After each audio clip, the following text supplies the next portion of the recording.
Jewellery Hanamkonda ప్రారంభోత్సవ offer flat 20% VA December 14 నుండి 22 వరకు.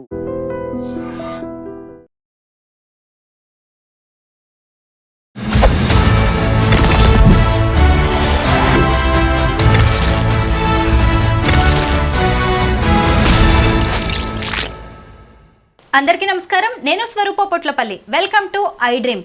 ఈ మధ్య సోషల్ మీడియా సెన్సేషన్గా రియాజ్ సలీం పేరు ఎక్కువగా వినిపిస్తోంది. సోషల్ మీడియాలో ముఖ్యంగా యూట్యూబ్, ఇన్స్టా ఏది ఓపెన్ చేసినా అతని రీల్సే కనిపిస్తూ ఉన్నాయి. అతనికి ఇప్పుడు ల్యాక్స్లో, మిలియన్స్లో ఫాలోవర్స్ ఉన్నారు. అయితే అతని స్టైల్ చూస్తే అసలు అమ్మాయా అబ్బాయా అనే డౌట్స్ చాలా మందికి వస్తున్నాయి.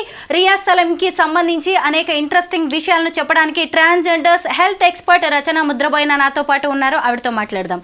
హలో రచన.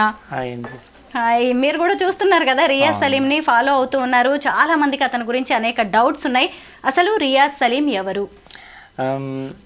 రియాజ్ సలీం తను ఒక ఫెమినైన్ గే అని కూడా చెప్పుకోలేదు. జెండర్ నాన్ బైనరీ క్వియర్ పర్సన్గా చెప్పుకుంటున్నారు ఆయన. సో ప్రిఫర్డ్ జెండరు మేలే అని చెప్తున్నారు చాలా మటుకు. ట్రాన్సిషన్ చేసుకుంటానా, ట్రాన్స్జెండరా అన్న వాటి మీద అంటే ఆయనకు ఒక క్లారిటీ ఉంది. తనకి జెండర్ ఎప్పుడైతే మేల్ అన్నారో తను ఫెమినైన్, నాన్ బైనరీ యాక్చువల్గా. సో అంటే ఈ నాన్ బైనరీ అనేవాళ్ళు మన చుట్టూ చాలామంది కనిపిస్తారు. ఎవరైతే మేల్గా పుట్టి ఫెమినైన్గా కొద్దిగా ఉండేవాళ్ళు ఉన్నారో వాళ్ళ జెండర్ మేలే చెప్పుకుంటారు. బట్ కానీ ట్రాన్స్ అయితే కాదు వాళ్ళు. బట్ ట్రాన్స్గా వాళ్ళు గుర్తించుకున్నప్పుడు మనం కాదని కూడా అనలేము. సో ట్రాన్స్జెండర్లో ట్రాన్స్ విమెన్, ట్రాన్స్ మెన్ ఎట్లా ఉన్నారో జెండర్ నాన్ బైనరీ వాళ్ళు కూడా ఉన్నారు. వాళ్ళు మేలు ఫీమేల్లో సెట్ చేసుకోరు. ఐదర్ ఫెమినైన్గా ఉంటారు లేదా ట్రాన్స్ మెన్ అయితే మ్యాస్కులైన్గా ఉంటారనమాట. సో అదొక identity. It's a part of transgender community only unless until they identify themselves. Riaz Salim గురించి మీకు బాగా తెలుసు. అతను ఎక్కడ పుట్టాడు, ఏం చదువుకున్నాడు, ఇప్పుడు ఏం చేస్తున్నాడు, వాటి గురించి మీ ద్వారా అతని స్టోరీ తెలుసుకోవాలని. చాలా కష్టపడి నా ఫ్యామిలీ నుంచి వచ్చారు వారు. కేరళలోకి వచ్చి ఏరియాలో చాలా డ్రీమ్స్ తోటి చాలా మటుకు తను మేకప్ ఆర్టిస్ట్ లాగా ఎదగాలి అని ఎంతో కష్టపడి, వాళ్ళ అమ్మగారు కూడా చిన్న ఉద్యోగం 10,000 సంపాదించి ఇల్లుని గడుపుకునే ఆ స్థాయిలో నుంచి ఈరోజు తనకంటూ ఒక ప్రత్యేకమైన ఇల్లు, బంగ్లా కట్టుకునే ప్లానింగ్లో నిజంగా ఉన్నారు అంటే నిజంగా హర్షించదగ్గ విషయం. ఎంతో కృషి ఉండుంటుంది యాక్చువల్గా తను. సో ఇనీషియల్గా జస్ట్ ఒక మేకప్ ఆర్టిస్ట్గానే తనకి ఆడమ్మాయిలాగా లిప్స్టిక్ పెట్టుకోవటము, ఐ ల్యాషెస్, ఐ మేకప్ చేసుకోవటము, ఫ్లాషీగా కొన్ని ప్రోడక్ట్స్, బ్యూటీ ప్రోడక్ట్స్ని ప్రమోట్ చేసేలాగా తన రీల్స్ అన్నీ ఉన్నాయి. ఆ విధంగానే తను ఎగ్జిబిట్ చేసుకున్నారు. రీల్స్ కూడా ఉన్నాయి. బట్ ఆల్ ద సడన్ ఒక మంచి ప్రోగ్రెస్ తనలో ఏం కనపడింది అంటే నాట్ ఓన్లీ అంటే they are educated actually. Riyaz సలీంలో ఉన్న ఒక్క బెస్ట్ స్ట్రెంగ్త్ మనకు చూసినప్పుడు he is very good at English, very good at articulation and whatever the LGBTQ politics గురించి మాట్లాడటంలో, ఫెమినిజం గురించి మాట్లాడటంలో, కాస్టిజం గురించి మాట్లాడటంలో చాలా క్లారిటీ ఉంది తనకి. So I really praise that principles and knowledge actually. So not only as a artist, makeup artist who belong to gender non-binary, but also as an activist, as a feminist. Now Riaz Saleem is in front of us and he has such a huge energy actually. తను చాలా energy ఉంది, చాలా art ఉంది, skills ఉన్నాయి తనకి. తను భలే నిజంగా హ్యాండ్సమ్గా ఉన్నాడు. అయితే తనవన్నీ చూస్తుంటే తన అటైర్ కావచ్చు, తన హెయిర్ స్టైలు, అసలు అమ్మాయా అబ్బాయా అనే ఒక డౌట్ తనే క్రియేట్ చేస్తున్నాడు కదా, ఒక కన్ఫ్యూజన్ అనేది. అంటే ఇప్పుడు నాన్ బైనరీ అంటే ఎలా ఉంటారు, వీళ్ళు పెళ్లి చేసుకోవచ్చా, అసలు ఏ జెండర్ని వీళ్ళు పెళ్లి చేసుకుంటారు? వెరీ గుడ్ క్వశ్చన్ ఇది. ఎందుకంటే సమాజంలో చాలామందికి ఆడ మగ వాళ్ళకి, ముఖ్యంగా ఆడ మగలోనే ఉంది సమాజం. ట్రాన్స్ వాళ్ళంటే కొద్దిగా ఐడియా ఉంది, ఎందుకంటే హిజ్రా సమాజం ఉంది కాబట్టి వీళ్ళు మగవాళ్ళుగా పుడతారు, తర్వాత సర్జరీలు చేయించుకుంటారు, ఇదంతా చాలామంది తెలిసిన విషయం. బట్ కానీ మా అందరి జర్నీ కూడా ఒకవేళ ఎక్కడైతే సోకాల్డ్ బైనరీ సమాజంలో మాకు యాక్సెప్టెన్స్ రాదో, తెలీదుగో, మేము చిన్నపిల్లగా పుట్టినప్పుడు నేను ఇంతకుముందు చాలా ఇంటర్వ్యూస్లో చెప్పాను, చిన్నప్పుడు పుట్టినప్పుడు మాకే కన్ఫ్యూజన్ అది. నేను ఎందుకు అబ్బాయిలా పుట్టాను, అమ్మాయిలా ఎందుకు ఆలోచిస్తున్నాను, అమ్మాయిలా ప్రవర్తించాలని ఎందుకు అనిపిస్తుంది అనే దగ్గర నుంచి స్టార్ట్ అవుతుంది మా జర్నీ. సో ఈ జర్నీలో ఎవరైతే లేదు నేను అమ్మాయిగా మారాలి పూర్తిగా అనుకున్న వాళ్ళు ట్రాన్స్గా బయటకు వస్తారు. వచ్చినప్పుడు వాళ్ళకి సమాజంలో వాళ్ళ కుటుంబంలో ఫస్ట్ యాక్సెప్టెన్స్ దొరకకపోతే బయటకు వచ్చేస్తారు. వాళ్ళు వచ్చి హిజ్రా సమాజంలో కానీ ఇండిపెండెంట్గా బ్రతకటం స్టార్ట్ చేస్తారు. ఇది ట్రాన్స్ జర్నీ యాక్చువల్, ఒక ట్రాన్స్ వ్యక్తి జర్నీ సమాజంలో. బట్ ఇలా రావటం ఇష్టం లేకుండా ట్రాన్స్ లాగా ఐడెంటిఫై చేసుకోకుండా బైనరీలో ట్రాన్స్ విమెన్గా కాకుండా, ఫర్ ఎగ్జాంపుల్ ఒక జెండర్ క్యూర్ వ్యక్తి మగ పిల్లాడిగా పుడితే తను ఫెమినైన్గా కూడా ఉంటారు. ఫెమినైన్గా ఇప్పుడు సేమ్ రియాజ్ సలీం లాగా మేకప్ వేసుకోవటము, లిప్స్టిక్ వేసుకోవటము, మాట్లాడటము, నడక, ఇవన్నీ హావభావాలన్నీ ఫిమినైన్గా ఉంటాయి. చాలామంది మనం ఇలాంటి వాళ్ళని చూస్తుంటాం సమాజంలో కదా. పలానా పక్కింటి వాళ్ళ అబ్బాయో కానీ మన చుట్టూ తెలిసిన చుట్టాలు అబ్బాయో కానీ ఇలా ఉండుంటారు ఫెమినైన్గా. ఇలాంటి వాళ్ళకి చాలా డిస్క్రిమినేషన్ కూడా అదే స్థాయిలో ఉంటుంది. ఎందుకంటే నువ్వు ఆడనా మగ, మీరే అడిగారు ఇప్పుడు ఆడనా మగనా, ఎందుకంటే సమాజం ఎప్పుడు ఆ రెండిట్లో సెట్ అవ్వమని ఫోర్స్ చేస్తుంది. యాక్చువల్గా ఆ జెండర్లోనే మీరు ఉండాలి, ఇది కాకుండా మీరు మధ్యస్థంగా ఉండకూడదు. ఈవెన్ మనం దేవతల్ని కూడా అలాగే చూస్తాం కదా, ట్రాన్స్ వాళ్ళని కూడా అలాగే చూస్తాం కదా, అర్ధనారీశ్వరు అని, లేకుంటే శిఖండి అని, బృహన్నల అని, ఇవన్నీ మనం పేర్లు పెడతాం కదా. సో ఈ వేటిల్లో కూడా సెట్ కాకుండా, ఏ ఐడెంటిటీలో కూడా సెట్ కాకుండా, బైనరీలో సెట్ కాకుండా మధ్యస్థంగా ఉండి వాళ్ళు ఉండే విధంగా వాళ్ళు మేల్గా పుట్టి ఫెమినైన్గా ఉండొచ్చు, ఒకవేళ ఫీమేల్గా పుట్టుంటే మ్యాస్కులిన్గా ఉండొచ్చు. అంటే ఇప్పుడు అమ్మాయిగా పుట్టి పొడుగు జుట్టు వేసుకొని ఫ్యాన్ షర్ట్ వేసుకోవచ్చు, మగలాగా డ్రైవింగ్ చేస్తూ బైక్ వేసుకుంటూ ఉండొచ్చు. ఇలాంటి వాళ్ళు కూడా చాలామంది అమ్మాయిలు చూస్తాం కదా, వాళ్ళు ట్రాన్స్ మ్యాస్కులిన్, నాన్ బైనరీ అనమాట. సో ఈ కోవలో ఈ నాన్ బైనరీ గురించి ఎక్కువ డిస్కషన్ ఎందుకు జరగదు అని అంటే మన సమాజంలో, ఇప్పుడు పాయింట్కి వస్తాను. నేను ఇంతకుముందు చెప్పాను, సెక్షువాలిటీ, జెండర్ అనే దాని మీద సమాజంలో క్లారిటీ లేదు. మీరు ఎప్పుడైనా ఎవరైనా అడిగితే మీ సెక్స్ ఏంటంటే మేల్ అని చెప్తారు, మీ జెండర్ ఏంటంటే మేల్ అని చెప్తారు. అదే విషయం ఆడవాళ్ళని అడిగిన మీ సెక్స్ ఫీమేల్ అని చెప్తారు, జెండర్ మేల్ అని చెప్తారు. కానీ ఒక ట్రాన్స్ వాళ్ళని మీ సెక్స్ ఏంటని అడిగితే, ఒకవేళ నన్ను అడిగారు అనుకోండి, బై బర్త్ నేను మేలే కదా, సెక్స్ మేలే, ఇప్పుడు నేను ట్రాన్సిషన్ చేసుకొని ఫీమేల్ అయ్యాను యాక్చువల్గా. సో థింగ్ ఏంటంటే ఈ క్లారిటీ లేదు యాక్చువల్గా సమాజంలో. సెక్స్కి, జెండర్కి, సెక్షువాలిటీకి ఎప్పుడు మూడింటిని కలిపేస్తామన్నమాట. ఈ ప్రయత్నంలోనే ఏదైతే జెండర్ నాన్ బైనరీ వాళ్ళు ఉన్నారో, క్వియర్ అంటారు వాళ్ళని, ఆ వర్డ్ యూస్ చేస్తారు. జెండర్ నాన్ బైనరీ, ట్రాన్స్ అని వాళ్ళు ఐడెంటిఫై చేసుకుంటే ట్రాన్స్ అనొచ్చు. వాళ్ళు ఉన్నారు, వాళ్ళ గురించి ఎక్కువ డిస్కషన్ లేదు, సెన్సిటైజేషన్ లేదు, ఓరియంటేషన్ లేదు, చాలా మటుకు స్టిగ్మా, డిస్క్రిమినేషన్ ఉంది. వాళ్ళ మీద ఒక ఫోర్స్ ఏముందంటే అయితే మీరు బైనరీలోనే సెట్ కాండి అని. సో దీని గురించి సెన్సిటైజేషన్ చాలా కావాలి, ఓరియంటేషన్ సమాజంలో చాలా కావాలి. ఇప్పుడు రియాజ్ సలీం అనే అబ్బాయి అంటే మెంటాలిటీ అమ్మాయిలాగా ఉంది, అపియరెన్స్ మాత్రం అబ్బాయిలాగా ఉంది. అంటే తను సర్జరీస్కి వెళ్ళి ఫిజికల్గా తనను తాను మార్చుకోవట్లేదు, అలా కూడా ఉండొచ్చు అంటారు. అలా కూడా ఉండొచ్చు, అదే డైవర్సిటీ కదా యాక్చువల్గా. అంటే ఇప్పుడు నేను మగపిల్లాడుగా పుట్టి ఆడపిల్లలాగా నేను ప్రవర్తించడం వల్ల దానివల్ల ఎవరికి నష్టం లేదు కదా, ఎవరికి లేదు. ఇలాగే ఉండాలని ఏంటి అంటే, దీన్ని మళ్ళీ ఇంకో రకంగా కూడా నేను ప్రశ్నిస్తాను. ఆడవాళ్ళు అంటే ఇలానే ఉండాలని ఎక్కడుంది, మగవాళ్ళు అంటే ఇలానే ఉండాలని ఎక్కడుంది. మనం అంటే ఇది ఇలా ఉండాలని అనాదిగా వస్తున్నది ఒక కోఆర్డినేషన్ కోసమని అది అందరికీ అర్థమవుతుంది, ఇంక్లూడ్ ఎల్జీబీటీ వాళ్ళకు కూడా ఆ విషయం అర్థమవుతుంది.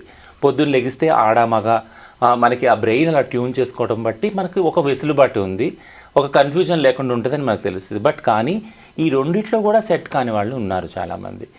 ట్రాన్స్ వాళ్ళు అయితే కొంతమంది ట్రాన్స్ వాళ్ళు మహిళలోనే సెట్ అవుదాం అనుకునే వాళ్ళు ఉన్నారు, ట్రాన్స్ మెన్లో సెట్ అవుదాం అనుకున్నారు. ఈ రెండిట్లో కూడా సెట్ కాని వాళ్ళు మన సమాజంలో చాలామంది ఉన్నారు. వాళ్ళ వల్ల నష్టం ఏం లేదు యాక్చువల్గా, ఈ బైనరీ వాళ్ళకి నష్టం లేదు. ఈ సో కాల్డ్ కోఆర్డినేషన్ ఏదైతే ఉందో, టాయిలెట్స్ కానీ లేకుంటే మేల్ ఫీమేల్ ఏదైతే కోఆర్డినేషన్ ఉందో అది వీళ్ళ ద్వారా కూడా అవ్వచ్చు, వీళ్ళని కూడా ఇంక్లూడ్ చేసుకొని కావచ్చు. అది నేను చెప్పేది. That's not a challenge actually. Gender non binary అనేది సమాజంలో ఒక ఛాలెంజ్ కాదు, సమాజం దాన్ని ఒక ఛాలెంజ్గా సృష్టించి దాని చుట్టూ ఒక వివక్షతని అల్లింది అనమాట. అంటే ఇతను ఒక అమ్మాయిని పెళ్లి చేసుకొని పిల్లల్ని కనేంత కూడా ఉంటుంది. అది తన రైట్ కదా యాక్చువల్గా. రచన, ఇప్పుడు మీ ఆధార్ కార్డ్ కావచ్చు, పాన్ కార్డ్ కావచ్చు, లేదంటే మీ ఇతర సర్టిఫికేట్స్లో జెండర్ ఏముంటుంది, ఫీమేల్ అనే ఉంటుందా? నేను ట్రాన్స్ అనే పెట్టుకున్నాను, అన్నిట్లో ట్రాన్స్జెండర్ అనే ఉంటుంది. అయితే ఫీమేల్ అని మార్చుకోవడానికి చట్టంలో వెసులుబాటు కూడా ఉంది. ఇప్పుడు ఏదైతే transgender person protection of rights act వచ్చిందో అది రూల్స్ ఫామ్ అయ్యేటప్పుడు 2020 ఒక డిస్కషన్ జరిగింది కన్సల్టేషన్ అప్పుడు. ఏమన్నారంటే కొంతమంది ట్రాన్స్జెండర్ వాళ్ళు మాకు ట్రాన్స్జెండర్ అని వద్దు ఐడెంటిటీ కార్డు, మాకైతే మేల్ అని ఇవ్వండి ఫీమేల్ అని ఇవ్వండి. ఓకే, నాల్సా జడ్జిమెంట్ కూడా అదే చెప్తుంది కదా. నాల్సా జడ్జిమెంట్ ట్రాన్స్జెండర్ వాళ్ళకి you can identify your self yes a male female transgender అని చెప్తుంది. సో ఆ జడ్జిమెంట్ని నేట ఉంచకుండా రూల్స్ కూడా ఉండాలి. ఎందుకంటే రూల్స్ ఒకవేళ దానికి ఎగెనిస్ట్కి వెళ్ళిందంటే ఎనీబడి కెన్ ఛాలెంజ్, ఎలా సుప్రీంకోర్టు ఉత్తర్వులు మీరు పాటించలేరని. సో ఇందులో ఒకటి వెసులుబాటు చేశామంటే ట్రాన్స్జెండర్ సర్టిఫికేట్ మీకు వచ్చాక ఏదైనా ఒక మెడికల్ ప్రొసీజర్ స్టార్ట్ చేసి, అది మెడికల్ కావచ్చు, ఏదైనా ట్రాన్సిషన్ ప్రొసీజర్ కావచ్చు. ఉదాహరణకి లేజర్ ట్రీట్మెంట్ కానీ, హార్మోన్ థెరపీ కానీ, అట్లీస్ట్ ఒక కౌన్సిలింగ్ సెషన్ కానీ ట్రాన్స్జెండర్ వాళ్ళు తీసుకుంటే వాళ్ళు ఆ డాక్టర్ తోటి ఒక సర్టిఫికేట్ తీసుకొని ఆ వెబ్సైట్లో అప్లోడ్ చేసినప్పుడు వాళ్ళకి మేల్ ఫీమేల్గా సర్టిఫికేట్స్ వస్తాయి. ఎల్జీబీటీక్యూ ఈ కమ్యూనిటీ గురించి కూడా జనాల్లో చాలా గందరగోళం అనేది ఉంది. వీళ్ళు ఎవరెవరు ఎలా ఉంటారో చెప్పగలరా? So LGBTQ is self flexible. L అంటే లెస్బియన్, జీ అంటే గే, బి అంటే బైసెక్షువల్, టీ అంటే ట్రాన్స్జెండర్ వాళ్ళు, ఐ అంటే ఇంటర్సెక్స్ వాళ్ళు, ఏ అంటే అసెక్షువల్. యాక్చువల్గా అబ్రివేషన్ వరకు ఓకే, ఎవరెవరు ఎలా ఉంటారు? సో ప్లస్ అనేది ఇంకా వేరే వేరే ఐడెంటిటీస్ ఉన్నాయి. చాలా పెద్ద ఐడెంటిటీస్ యాక్చువల్గా. ఎందుకంటే చాలా డిఫరెన్స్ ఉంది. ఎందుకంటే ఇప్పుడు హిజ్రా అనేది కూడా ఒక ఐడెంటిటీ, కిన్నర్ అనేది ఒక ఐడెంటిటీ, నూపి మాన్వి అనేది నార్త్ ఈస్ట్లో ట్రాన్స్ వాళ్ళ ఐడెంటిటీ, తిరునంగై అనేది సౌత్ వాళ్ళు తమిళనాడులో ఒక ఐడెంటిటీ. సో ప్రాంతాన్ని బట్టి కూడా ఐడెంటిటీస్ ఉన్నాయి అనమాట ఎల్జీబీటీక్యూఐలో. అందుకని ప్లస్ అనే దాన్ని వాడారు. ఇక విషయానికి వస్తే ఎవరు లెస్బియన్, ఎవరు గే, ఎవరు బైసెక్షువల్ అంటే ఇది సెక్షువల్ ఐడెంటిటీ. సెక్షువాలిటీ అంటే సెక్షువల్ అట్రాక్షన్ ఏదైతే ఉందో, ఒక మహిళ రెండో మహిళ పట్ల సెక్షువల్గా అట్రాక్ట్ అయినప్పుడు దీన్ని సెక్షువల్ అట్రాక్షన్ అంటున్నారు. బట్ మేము లవ్ అని అంటాం. అది యాక్చువల్గా ప్రేమలో పడినప్పుడు, ప్రేమించినప్పుడు, ప్రేమతో ఇద్దరు ఒకటైనప్పుడు వాళ్ళని లెస్బియన్ అంటున్నాం. అలానే ఒక పురుషుడు ఇంకొక పురుషుని ప్రేమించినప్పుడు, సెక్షువల్గా అట్రాక్షన్ ఉన్నప్పుడు వాళ్ళిద్దరి మధ్య గే అంటున్నాం. అదే ఒక మహిళ కానీ పురుషుడు కానీ ఇద్దరి పట్ల ఆకర్షితమైనప్పుడు వాళ్ళని బైసెక్షువల్ అంటున్నాం. ఇది ఒక సెక్షువల్ ఐడెంటిటీ. యాక్చువల్గా ట్రాన్స్జెండర్ అనేది జెండర్ ఐడెంటిటీ. సో దీనిలో ముఖ్యంగా సమాజం నిర్ణయించిన రోల్స్ వస్తాయన్నమాట. మగ ఆడ రోల్స్ ఉన్నాయి సమాజంలో. ఇవి కాకుండా మిగిలిన వాళ్ళు ఎవరైతే ఉన్నారో వాళ్ళందరూ ట్రాన్సే. అంటే ఒక ట్రాన్స్ విమెనే కాదు, ట్రాన్స్ మెన్నే కాదు, మిగిలిన వాళ్ళు నేను ఇప్పుడు చెప్పిన ఈ జెండర్ నాన్ బైనరీ వాళ్ళు కూడా రావచ్చు అందులో యాక్చువల్గా. సో ఏదైతే జెండర్ ఉందో అది సమాజం క్రియేట్ చేసింది. సెక్స్ ఏదైతే ఉందో పుట్టుకతో వచ్చింది. సెక్షువాలిటీ అనేది మనిషి మధ్య ఆకర్షణ. So this is the very clear. నేను ఈ మధ్య కాలంలో కొన్ని పెళ్ళిళ్ళు చూశాను. లెస్బియన్స్ పెళ్ళిళ్ళు చేసుకుంటున్నారు, అంటే ఇద్దరు అమ్మాయిలు పెళ్ళిళ్ళు చేసుకుంటున్నారు. గేస్ పెళ్లి చేసుకుంటున్నారు, అంటే ఇద్దరు అబ్బాయిలు పెళ్లి చేసుకుంటున్నారు. అక్కడ నెక్స్ట్ జనరేషన్ అనే ప్రసక్తే లేదు. అయినా పెళ్ళి అనేది ఎందుకు అనివార్యం అవుతుంది? ఎందుకు వీళ్ళు పెళ్ళి అనేది చేసుకొని కలిసి ఉండాలనుకుంటున్నారు?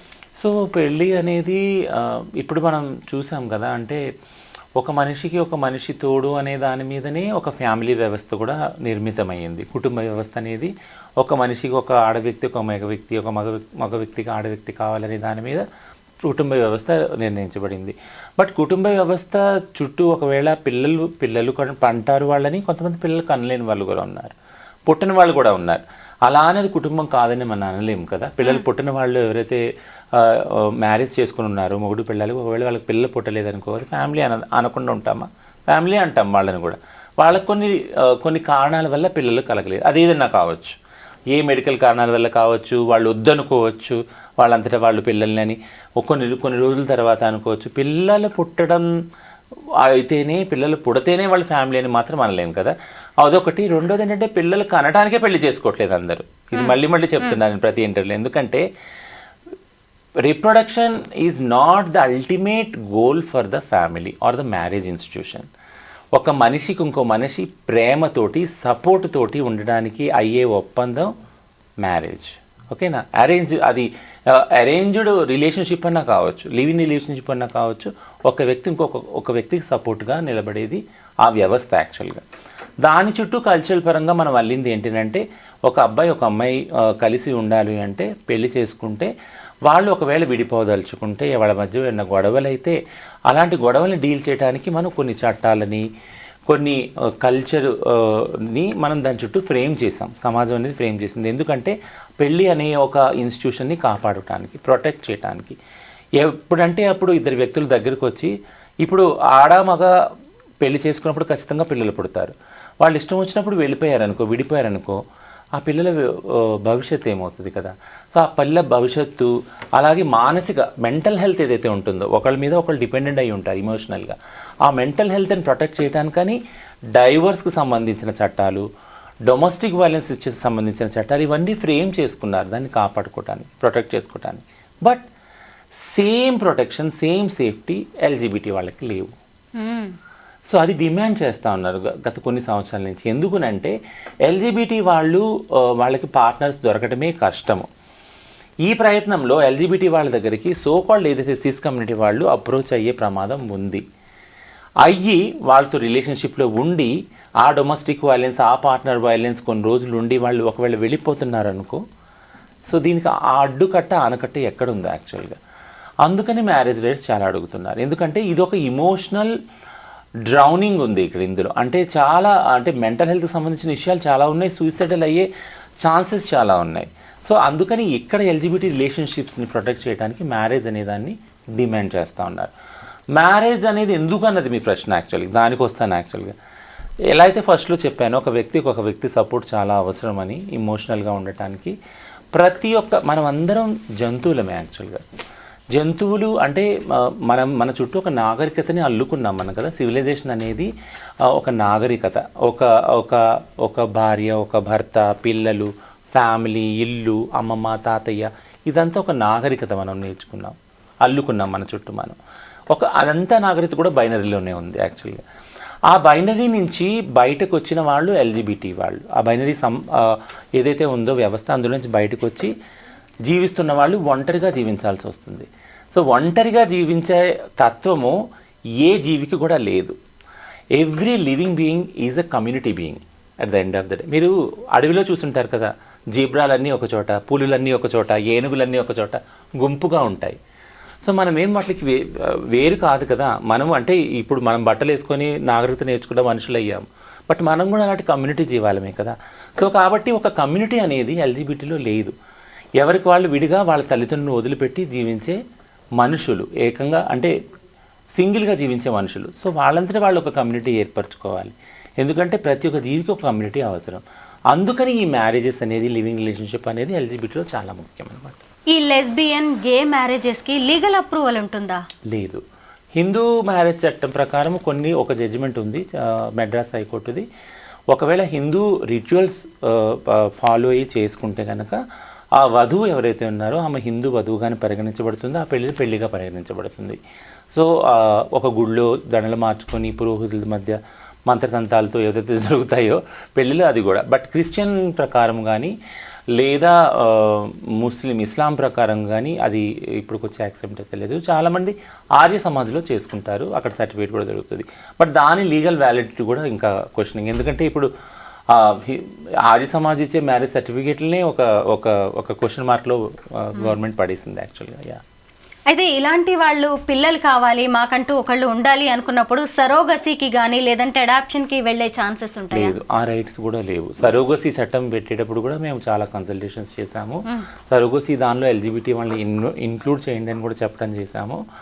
బట్ ఎథికల్గా వాళ్ళు చాలా క్వశ్చన్స్ రైజ్ చేశారు. ఏంటి అని అంటే మామూలుగానే మేల్ ఫీమేల్ రిలేషన్షిప్స్లో ఆడవారికి సింగిల్ ఉమెన్ ఉన్నప్పుడు ఖచ్చితంగా వాళ్ళు టేక్ కేర్ చేయగలిగితే పిల్లల్ని వాళ్ళకి ఇస్తాం, ఎందుకంటే తల్లులు కాబట్టి. ఎవరైతే తల్లులు లేని పిల్లలు ఉన్నారో వాళ్ళకి ఇస్తాం, కానీ తండ్రికి సింగిల్గా ఉన్న వాళ్ళకి ఇయ్యరు. సో అక్కడ కూడా రూల్స్ చాలా స్ట్రిక్ట్గానే ఉన్నాయి. అదొకటి. ఇంకో ఫైనాన్షియల్ బేస్ ఒకటి, అంటే కన్సిస్టెంట్గా ఆ పిల్ల ఎవరైతే ఉన్నారో, పిల్లలు అనాథ అయి ఉన్నారు, తల్లిదండ్రులు లేని వాళ్ళు ఒకవేళ మీరు పెంపకాన్ని తీసుకుంటే వాళ్ళ విద్యాభ్యాసం కానీ, వాళ్ళ రోజువారీ జీవనం కానీ, జీవన స్టాండర్డ్స్ కానీ అవన్నీ వాళ్ళు మంచిగా తీసుకెళ్లేటట్టు వాళ్ళ ఇన్కమ్ లెవెల్స్ ఉంటేనే అదంతా ఫైనాన్షియల్ స్టెబిలిటీ చూసి ఇచ్చే ఒక ప్రొసీజర్ ఉంది యాక్చువల్ అడాప్షన్లో. సో సరగసీకి మాట్లాడుకున్నప్పుడు ఈ సరగసీలో చాలా మటుకు గే వాళ్ళు వాళ్ళకి పుట్టే పిల్లలకి సంబంధించిన ఏదైతే ఉన్నాయో అది ఎవరికి కనాలి, ఎలా కనాలి, దానికి ఒకవేళ దానికి ఆ పుట్టిన పిల్లల్ని వాళ్ళకి ఒక మంచి ఫ్యూచర్ ఇవ్వగలుగుతారా కదా. ఇప్పుడు పలానోళ్ళ ఇప్పుడు చాలామంది ట్రాన్స్జెండర్ వాళ్ళు పెంచుకుంటున్నారు చాలా కొన్ని కాలాలుగా. పలానా వ్యక్తి ట్రాన్స్జెండర్ వాళ్ళ కొడుకు కూతురు అనేది ఒక వివక్షత మళ్ళీ వాళ్ళకి అంటుకుంటుంది. గే వాళ్ళైనా అంతే, లెస్బియన్ వాళ్ళు అంతే.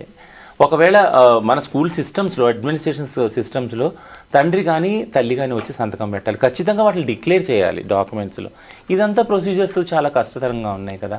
వీటిలన్నింటినీ ఒక ఛాలెంజ్గా వస్తుంది ఎల్జిబిటీ వాళ్ళకి. సరోగసీ కానీ లేక అడాప్షన్ కానీ రైట్స్ వస్తే చాలా ప్రాబ్లమ్స్ వస్తాయని అప్పుడు డిస్కషన్ అయ్యి దాన్ని పక్కన పెట్టడం జరిగింది. సో సరోగసీ రైట్స్ ఇప్పుడు కూడా లేవు, ఎవరికి లేవు. గేస్కి కానీ లెస్బియన్స్కి ఎవరికి ఉండవు. పిల్లల్ని దత్తత తీసుకోవడం విషయంలో అదే ఆ దత్తత విషయం ఏదీ లేదు, దత్తత విషయం లేదు, సరోగసీ కూడా లేదు. ఈ మధ్య కాలంలో ట్రాఫిక్ కానిస్టేబుల్స్, ట్రాఫిక్ అసిస్టెంట్స్గా కొంతమందిని ట్రాన్స్జెండర్స్ని తీసుకున్నారు కదా, 44 మెంబర్స్ని. మీ ఫ్రెండ్ వాళ్ళకి సంబంధించిన వాళ్ళందరూ, జాస్మిన్. అయితే ఇప్పుడు వాళ్ళని ట్రాఫిక్ వాలంటీర్స్గా తీసుకోవడం మీద కూడా చాలా నెగిటివ్ కామెంట్స్ వస్తున్నాయి. ఎందుకంటే ఇప్పటికే చాలామంది వెళ్ళిపోయి కలెక్షన్స్ చేస్తున్నారు, ఎక్కడ చూసినా రోడ్ల మీద ఎక్కువగా ట్రాన్స్జెండర్స్ వీళ్ళే కనిపిస్తున్నారు. మళ్ళీ వీళ్ళని ఇలాగా గవర్నమెంట్లోకి తీసుకొచ్చేసి వీళ్ళకి ఇంకా ఎక్కువ పవర్స్ ఇవ్వడమే అని కూడా కొన్ని విమర్శలు వచ్చాయి. దానికి మీరు ఏం సమాధానం చెప్తారు? అంటే మేము ఇచ్చినప్పుడు మేము 2 విషయాలు మేము అనుకున్నాం. ఏంటంటే ఆల్రెడీ ఇంతకుముందు అనుకున్న చాలా క్రైమ్ ట్రాన్స్జెండర్ కమ్యూనిటీ మీద ఉంది. రోజువారీ హింస జరుగుతుంది, వాళ్ళని రౌడీలు కొట్టడము, రక్తసిక్తం చేయటము. నిన్న కూడా ఒకటి జరిగింది. మేమేమనుకున్నామంటే ఇప్పుడు ఒకవేళ ట్రాఫిక్ వాలంటీర్గా వెళ్తే పోలీస్ డిపార్ట్మెంట్తో సన్నిహితంగా పనిచేస్తే ఖచ్చితంగా డిపార్ట్మెంట్ లైన్స్లో వాళ్ళకి ఒక ప్రొటెక్షన్ దొరుకుతుంది అని మేము అనుకున్నాం యాక్చువల్గా. సో అది కూడా ఒక మంచి జరుగుతుంది మన వాళ్ళకి. ఒకటి లైవ్లీహుడ్, ఎంప్లాయ్మెంట్ దొరుకుతుంది, రెండోది ఈ ప్రొటెక్షన్ కూడా దొరుకుతుంది అనుకున్నాం. ఇంకా మొదలకుండా భిక్షాటనలో అంటే మనకి ప్రస్తుతం వచ్చింది 44 మందికి ఉద్యోగాలు. అది కూడా 6 months వరకు పైలట్ ప్రాజెక్ట్ యాక్చువల్గా. అందులో 21 మంది ట్రాన్స్మెన్ ఉన్నారు, 23 మంది ట్రాన్స్ విమెన్ ఉన్నారు. సో వాళ్ళ కోసం కొన్ని రోస్టర్ పాయింట్స్ మళ్ళీ తక్కువ చేయడం కూడా జరిగింది. దాని ప్రకారం సెలెక్షన్ చేయడం కూడా జరిగింది. ఇది కన్నా సక్సెస్ అయితే ఒక ప్రాపర్ నోటిఫికేషనే వెళ్తుంది గవర్నమెంట్ నుంచి, వేరే వేరే డిస్ట్రిక్ట్స్లో నుంచి కూడా తీసుకొని ప్రాపర్ ఎగ్జామ్స్ కానీ టెస్ట్లు కానీ తీసుకుంటారు. I think it will be successful. ఎందుకంటే ఈ సో కాల్డ్ పైలట్ ప్రాజెక్ట్కే చాలామంది వచ్చారు. యాక్చువల్గా 50 మంది అన్నప్పుడు 100 మంది దాకా అక్కడ అడగడం జరిగింది. అందులోంచి కరెక్ట్ ఎవరైతే సూటబుల్ ఉన్నారో వాళ్ళని సెలెక్ట్ చేయడం జరిగింది. బట్ భిక్షాటన అనే దానిలో మార్పు నేను అంటున్నాను కదా, ఈ ఒక్క 50 లేదా 44 మంది ఉద్యోగం రావటం వల్ల మొత్తం కమ్యూనిటీ చేంజ్ అవుతుంది అనుకోవటం చాలా, అంటే it's over expectation and over simplification actually కదా.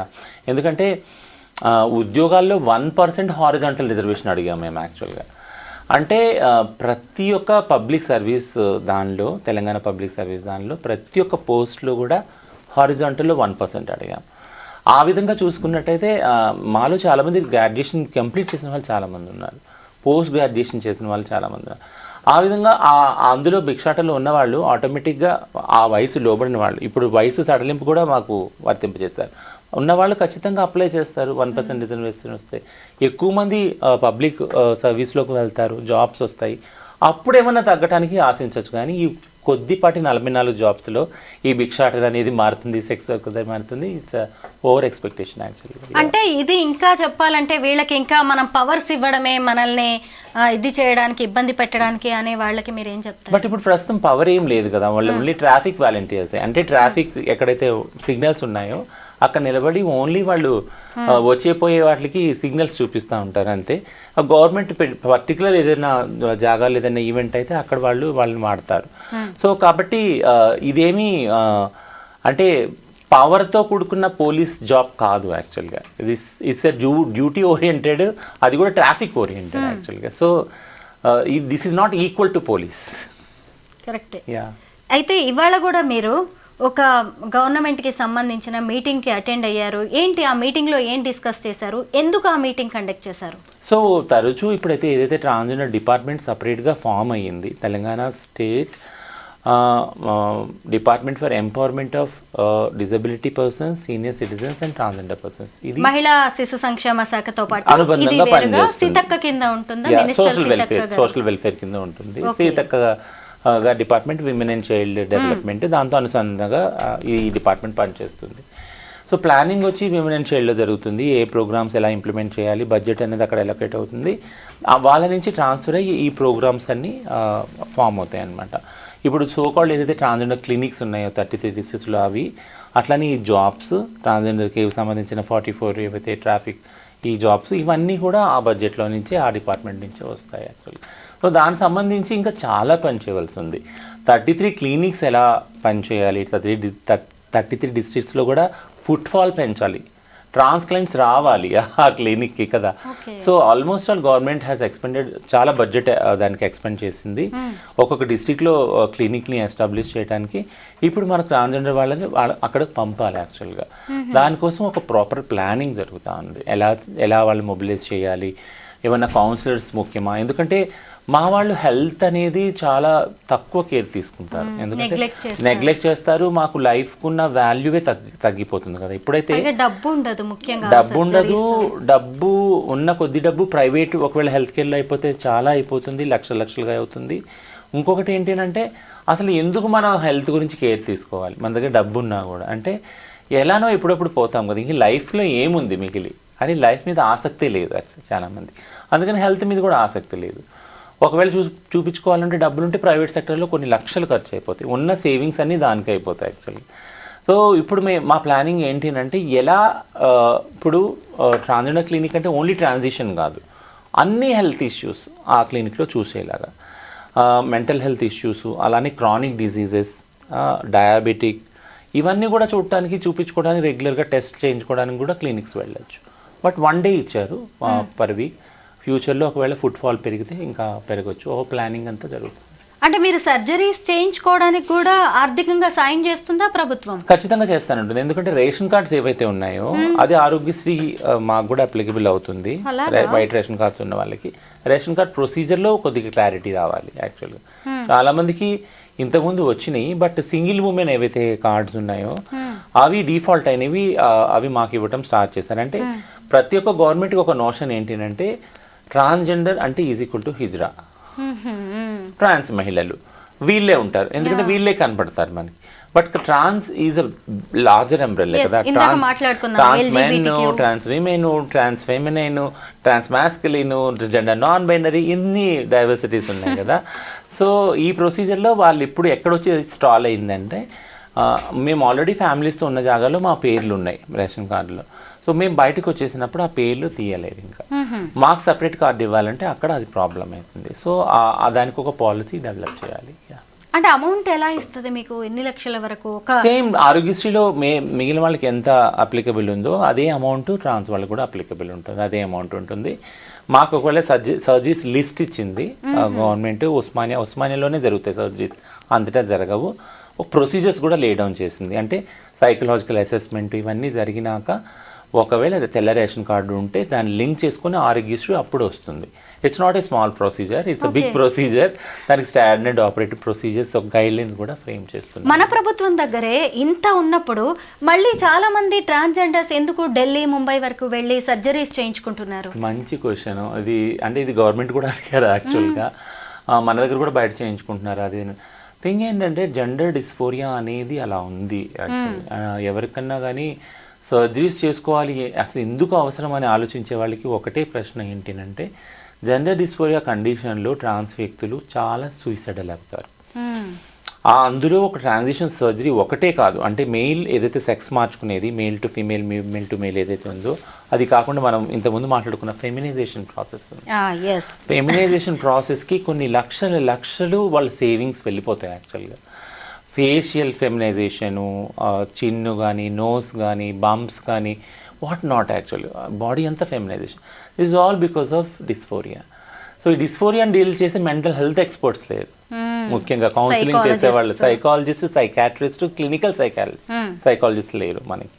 సో ఇది ఉన్నప్పుడు ఖచ్చితంగా ఈ ఏదైతే సేవింగ్స్ అన్నీ ఈ సర్జరీస్కి వెళ్ళేవి కొద్దిగా తగ్గొచ్చు, మినిమైజ్ అవ్వచ్చు. ఎస్, ఇప్పుడు ఫెమినైజేషన్ అన్నారు కాబట్టి మళ్ళీ అంకిత వచ్చేసింది మన మధ్యలోకి. ఎందుకంటే అంకితని ఖచ్చితంగా మీ కమ్యూనిటీలో మనం ఒక టాప్ ప్లేస్లోనే చూడాలి. ఎందుకంటే తను తన తల్లి దగ్గర నుంచి, కుటుంబం నుంచి బయటకు వచ్చింది, తర్వాత కూడా ఫ్యామిలీ రిలేషన్స్ మెయింటైన్ చేసింది, తల్లి కోసం ₹1,00,00,000 పైగా ఖర్చు పెట్టి ఇల్లు కట్టింది, తర్వాత తనకంటూ ఒక మనిషి ఉండాలని ప్రేమించి ఒక వ్యక్తిని పెళ్లి చేసుకుంది. సరే, భార్యాభర్తలు నార్మల్ వాళ్ళకి కూడా గొడవలు వస్తాయి, విడిపోయారు. దాన్ని కూడా మనం పాజిటివ్ యాంగిల్లోనే మనం చూసాం. ఆ అమ్మాయి కూడా నేను ఇంకా మూవ్ ఆన్ అయిపోవాల్సిందే అని చెప్పి తను కూడా ఎంతో పాజిటివ్ యాటిట్యూడ్తో, మీరు కూడా ఎంతో మంచి అప్రిసియేషన్స్, కాంప్లిమెంట్స్ ఇచ్చారు తనకి.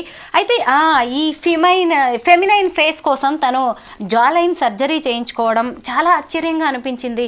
ఏంటి అసలు ఫీమేల్గా కనిపించడానికి ఇంత కష్టపడతారా ట్రాన్స్జెండర్స్ అనిపించింది నాకైతే. సో మళ్ళీ రియాజ్ సలీం మీదకి వద్దాం మనం టాపిక్ అంకిత నుంచి. ఎందుకంటున్నాను అంటే మీరు అన్నది కరెక్టే, మనం దాని గురించి చాలా విస్తారంగా మాట్లాడుకున్నాం. బహుశా ఈ కౌన్సిలింగ్ ఫెసిలిటీ లేకపోవడం వల్ల చాలామంది సర్జరీస్కి వెళ్తున్నారేమో, అసలు అక్కడ కౌన్సిలింగ్ అవుతున్నాయో లేదో అన్నది కూడా మనం డీల్ చేసాము. మీరు రియాజ్ సలీం మీదకి ఎందుకు రావాలని నేను అంటున్నానంటే, ముఖ్యంగా చాలామంది నేను ఇంటర్వ్యూకి వచ్చేటప్పుడు కూడా చాలామంది అన్నారు, అంటే రియాజ్ సలీం ఎక్కడో కేరళలో ఫెమినైన్గా ఉన్నాడు, తను ట్రెండింగ్ అవుతున్నారు, బట్ తన గురించి నువ్వేం మాట్లాడతావు రచనమ్మ అని అడిగారు. యాక్చువల్గా యాంకర్ గారు ఎందుకు పిలిచారు, హోస్ట్ గారు పిలిచారు అంటే, ట్రాన్స్ స్పెక్ట్రమ్లో ఎవరైతే ఉన్నారో ఐడెంటిటీస్ వేరే వేరే హిజ్రా కానీ, లేదా ట్రాన్స్ ఉమెన్ కానీ, ట్రాన్స్ మెన్ కానీ, ట్రాన్స్ నాన్ బైనరీ కానీ, వీళ్ళందరి గురించి మనం మాట్లాడుకోవాలి. ఎందుకంటే ప్రతి ఒక్కళ్ళ జర్నీ మనకి ఇంపార్టెంట్. ఇందులో ఉన్న ఐడెంటిటీస్ ముఖ్యంగా పొద్దున మీరు శివశక్తిని తీసుకొచ్చి మాట్లాడదామన్నా మనం మాట్లాడాలి. యాక్చువల్గా వాళ్ళని కూడా ట్రాన్స్గా ఐడెంటిఫై చేసుకున్న వాళ్ళు చాలామంది ఉన్నారు కదా, దేవుడు వచ్చే మనుషులు వీళ్ళందరూ.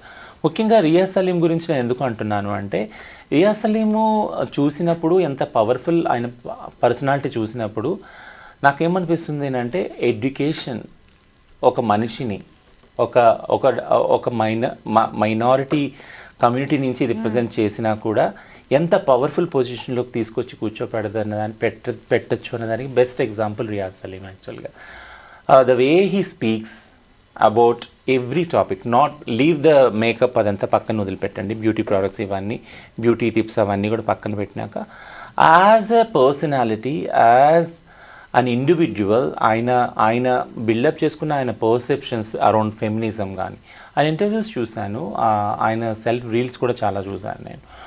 అందులో ఫెమినిజం గురించి మాట్లాడేటప్పుడు పేట్రియార్కల్ సెటప్లో విమెన్ని ఎంత సబ్జుడైజ్గా చూస్తారు జెండర్ స్పెక్ట్రంలో, మహిళలు ఎంత వివక్షతకి లోనవుతారు పురుషుల వల్ల, కుల వ్యవస్థలో అలాగే జెండర్ వ్యవస్థలో కూడా, అని చాలా చక్కగా క్లియర్గా వర్ణించి చెప్పాడు. ముఖ్యంగా కేరళ, ఏదైతే కేరళలో మనం అనుకుంటాం మదర్హుడ్ 100% విమెన్ ఎడ్యుకేషన్ ఇవన్నీ మనం అనుకుంటాం, అక్కడ ఉన్న కుల వ్యవస్థ ఏదైతే ఉందో ఆ కుల వ్యవస్థలో ఎల్జిబిటీ వాళ్ళని ఎక్కడ ప్లేస్ చేసుకున్నారు వాళ్ళు అని తన జర్నీని అటాచ్ చేసుకుంటా ఎంత స్ట్రాంగ్గా కాన్ఫిడెంట్గా ఆయన చెప్పిన మాటలు నిజంగా I really praise him actually. ఎందుకంటే అలా మాట్లాడే వాళ్ళు మనకి చాలా తక్కువ మంది ఉన్నారు. 2013లో మధ్యప్రదేశ్లో ఉజ్జయినిలో ప్రియాంశు యాదవ్ అనే ఒక 16 ఏళ్ల కుర్రాడు, మీకు తెలిసే ఉంటుంది, మీరు చేసుకుంటూ ఉంటారు దాని మీద ఎపిసోడ్, 10th క్లాస్ చదివే పిల్లాడు సూసైడ్ చేసుకున్నాడు. యాక్చువల్గా మీరు ఇన్స్టాగ్రామ్లో చూసినప్పుడు నాకు తలుచుకుంటే నేను చాలా బాధగా అనిపిస్తుంది. ఎందుకంటే సచ్ స్మాల్ ఏజ్లో అంత క్యూట్గా ఉన్న తను 4000 హేట్ కామెంట్స్ ఒక రీల్కి. తను ఒకరోజు దీవాళికి శారీ కట్టుకున్నప్పుడు 4000 హేట్ కామెంట్స్ వచ్చినాయి ఆ రీల్కి. And he attempted suicide, committed suicide actually. అది చూసినప్పుడు మేమందరం ఒక్కసారి వాట్ ఈస్ దిస్ అంటే ఏం జరుగుతుంది, మనం ఇంత పోరాడి ఎల్జిబిటీ రైట్స్ అని ఈ కంట్రీలో 377 డీక్రిమినలైజేషన్ అన్నాము, 4 జడ్జిమెంట్ అన్నాము, యాక్ట్ అన్నాము, బట్ కానీ మన యంగ్ జనరేషన్ వాళ్ళు ఇంత ట్రోలింగ్కి, ఇంత హేట్రెడ్ ఉందా మన సమాజంలో మన పట్ల అని చూసుకునేటప్పటికి బాధ భయం రెండు వచ్చినాయి యాక్చువల్గా నాకు.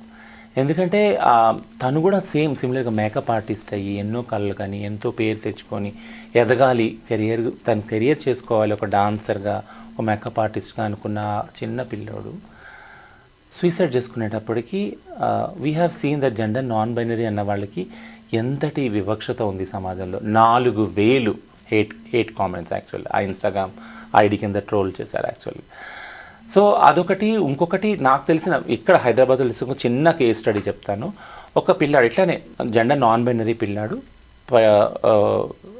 వాళ్ళ అన్నది, సొంత అన్నది మెహందీ ఫంక్షన్ అవుతుంది. మెహందీ ఫంక్షన్ అయినప్పుడు ఫ్రెండ్స్ అందరూ వస్తారు, అంత జోవెల్గా ఆడుకుంటారు, పాడుకుంటారు. ఆటపాటలో ఈ ఫెమినైన్నెస్ చూశారు కొంతమంది అన్న ఫ్రెండ్స్.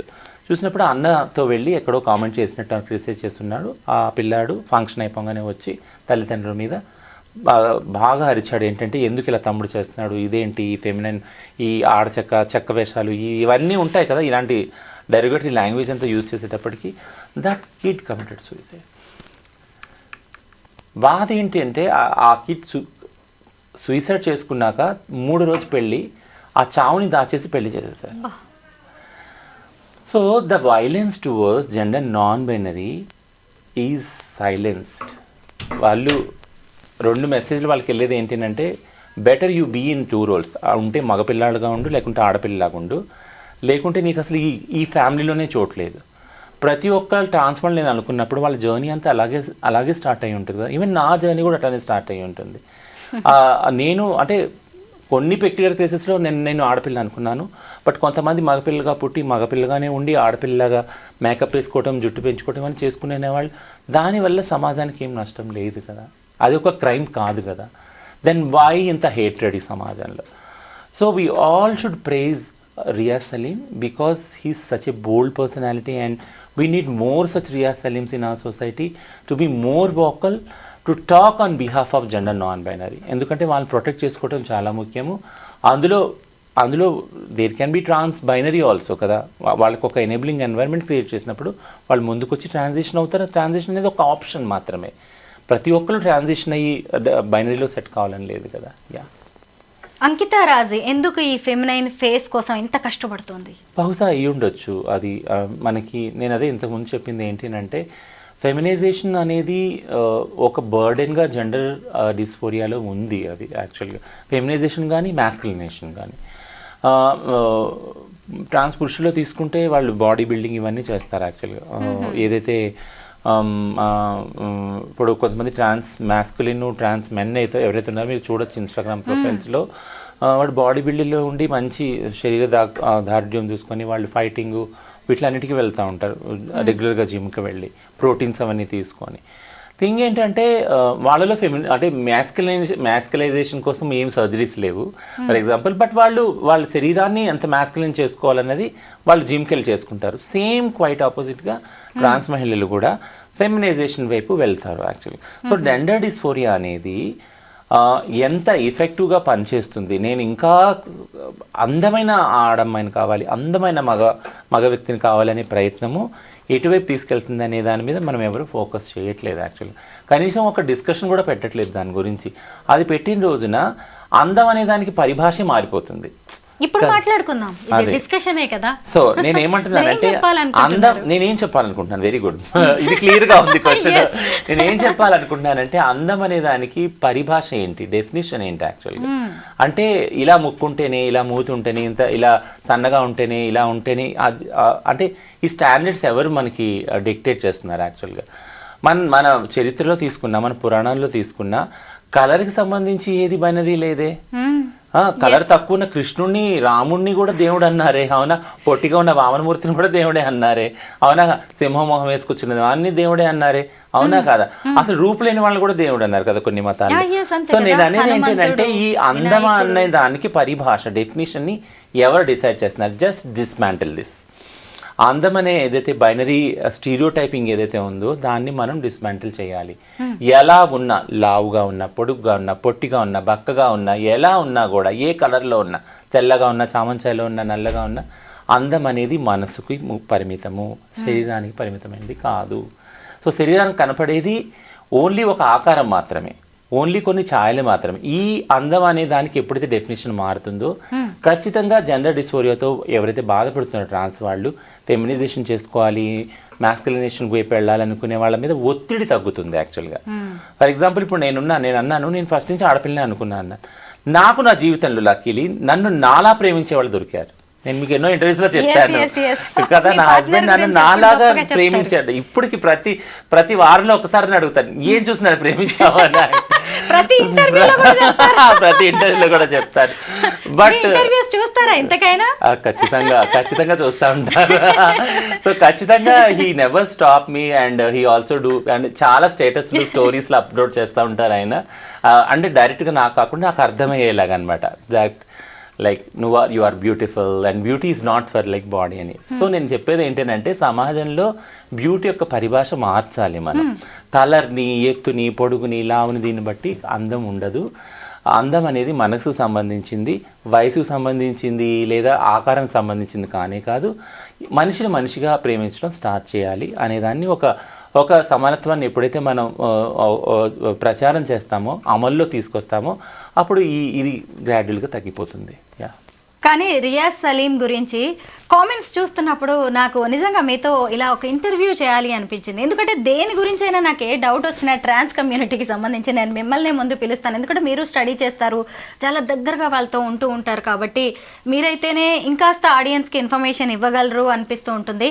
నాకు కూడా మిమ్మల్ని కలవడానికి ముందు అందరికీ ఉన్నట్టే ట్రాన్స్ మీద కొన్ని అపోహలు ఉండే, భయాలు ఉండే. ఎందుకంటే కొంతమంది బయట కనిపిస్తున్న వాళ్ళు అలా ఉన్నారు. మీరు కూడా చెప్తూనే ఉన్నారు కదా, వాళ్ళలో మార్పు కోసం మేము కూడా ప్రయత్నిస్తున్నాము అని చెప్పి. ఇప్పుడు పోలీసు, ట్రాఫిక్ వాలంటీర్స్ నుంచి కూడా మంచి మెసేజ్ వెళ్ళే ఛాన్స్ ఉంది. మొత్తానికి రియాజ్ సలీం గురించి చాలా మంచి ఇన్ఫర్మేషన్ మాకు ఇచ్చారు. Thank you Rachana, thank you so much. Thank you.